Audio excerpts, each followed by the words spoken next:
สบายดีนะวันนี้ประกอบได้เครื่องมารีวิวให้ลูกค้าได้เบิ่งนะนี่ซีเมนเป็นล้มเคสสองนะทีนี้บ่ทันได้ใส่กล้องนะเป็นใหม่ๆแบบนี้นะวาล์วซีเมนต์วาล์วปั๊มน้ำนะตัวนี้วาล์วปั๊มน้ำแล้วก็ทางอันรูนะทาง 0.42 นะแล้วก็เราตัวนี้มันเราแซกแอนแปดนะแซกแอน8ยาว50 เซนนะตัวนี้8 เกลียวนะตัวนี้ยังบ่ทันใส่กล้อง2นะก็ตัวนี้ซีเมนต์เป็นล้มทัติคอนะตัวนี้ทัติคอครับแล้วก็ใหม่ๆเนี่ยนะก็มันสีงามแบบนี้นะทัติคอแล้วก็ใส่ทางคาร์บอนตัวนี้มันสิเบานะทัติคอตัวนี้ ทัติคอตัวนี้มันสิบ่มีเว้าปั๊มนอกนะตัวนี้มันสิมีแต่เว้าปั๊มในนะเว้าปั๊มในทางมันทางคาร์บอนนะทาง 10.5 นะแล้วก็ตัวนี้มันกล้อง BSC นะ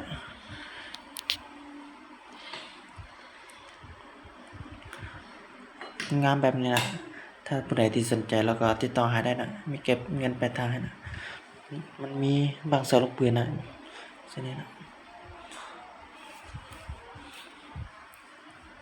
ตัวนี้ซีเมนต์เป็นล้ม M3 นะตัวนี้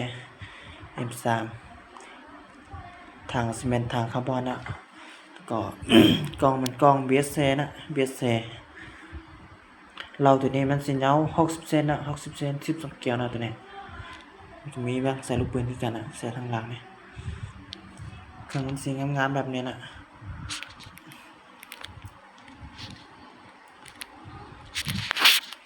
ขอตัวนี้ ตัวนี้ซีเมนทัติคอนะตัวนี้ยังไม่ได้ประกอบเท่านะ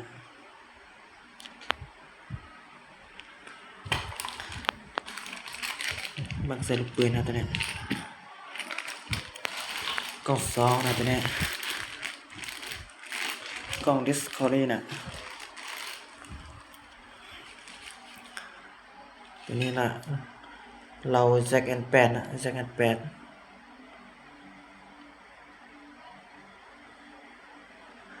ตัวนี้8 เกลียวนะแล้วก็ตัวนี้มันเรา exact นะ exact ตัวนี้มัน12 เกลียวนะตัวนี้12 เกลียวตัวนี้มันกล้อง BSC นะ BSC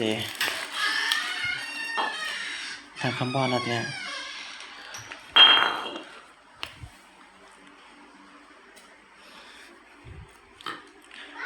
ตัวนี้สุดเคสสองนะเคสสองยังไม่ได้ประกอบนะประกอบได้แบบนี้นะมันเป็นเราสุดเคสสองกันนะ MC กับมิดนะมี MC เคสสองทัติคอกับ M3 นะถ้าใครสนใจเครื่องดนตรีแล้วก็ติดต่อหาได้นะมีแกเป็นทางให้นะ